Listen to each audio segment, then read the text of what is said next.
Le fait d'être batteur, pour la réalisation, m'aide énormément dans la mesure où, pour faire des drops, même s'il n'y a plus les drops comme à l'ancienne avec la bande et qu'on peut tout recaler, c'est plus simple pour comprendre à quel endroit on va, comprendre les structures des morceaux, comprendre rythmiquement, où vont les choses. Et puis de manière plus générale, effectivement, le fait de bien posséder les rythmes, bah voilà, ça permet de mieux visionner les morceaux, de comprendre un certain nombre de choses par rapport à la prod, au niveau du son. Après, le fait d'être juste batteur et pas forcément d'avoir une notion d'harmonie très poussée, ce qui est mon cas, j'utilise mes oreilles, ça me suffit pour faire ce que j'ai à faire au niveau production. Je fais quand même du clavier aussi, un petit peu de basse et tout.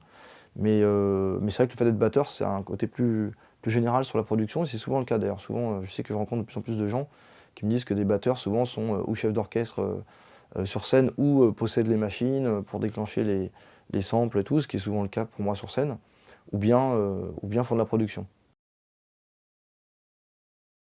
Pour l'instant, pour les projets personnels, j'ai des choses effectivement que je veux mettre en place, des projets qui sont un projet d'album, un projet solo sur scène, un projet avec un groupe éventuellement. Tout ça, c'est écrit dans mes cahiers.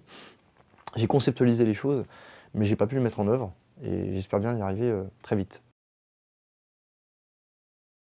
Les sponsors, je vais les citer. Donc j'ai DW en batterie, j'ai Evans en pot, j'ai Meinl en percussion et cymbales, et j'ai Vic Firth pour les baguettes. Voilà. Donc le partenariat, l'endorsement, ça fonctionne comment? C'est tout simplement un partage en fait de tâches à faire. Je dirais, moi en tant que musicien, ce qui intéresse les marques, c'est mon exposition. Si mon exposition n'est pas très importante, des fois ça peut aussi quand même les intéresser. Mais dans ce cas-là, il faut que je parle beaucoup des marques, il faut que je défende un certain standing. Donc ça peut être parce que les projets que je fais, même s'ils sont underground, ils sont intéressants.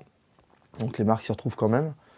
Et si je mets une exposition, ce qui est le cas en ce moment, assez importante entre guillemets, que ce soit télé, concert, tournée, des choses comme ça, bon bah là forcément je suis dans la lignée pure de ce qu'on appelle un batteur à endorsement ou un musicien de qui on peut attendre une exposition qui est intéressante pour défendre les marques.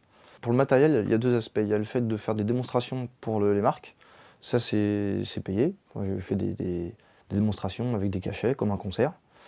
Et ensuite pour exposer les marques. Et puis sinon, au niveau du matériel, j'ai le sponsoring, l'endorsement qui comprend le fait de me donner le matériel dont j'ai besoin.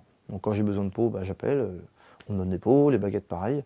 Et puis la batterie c'est un peu différent, on a une batterie, normalement on rechange de batterie tous les 3 ans, 2-3 ans.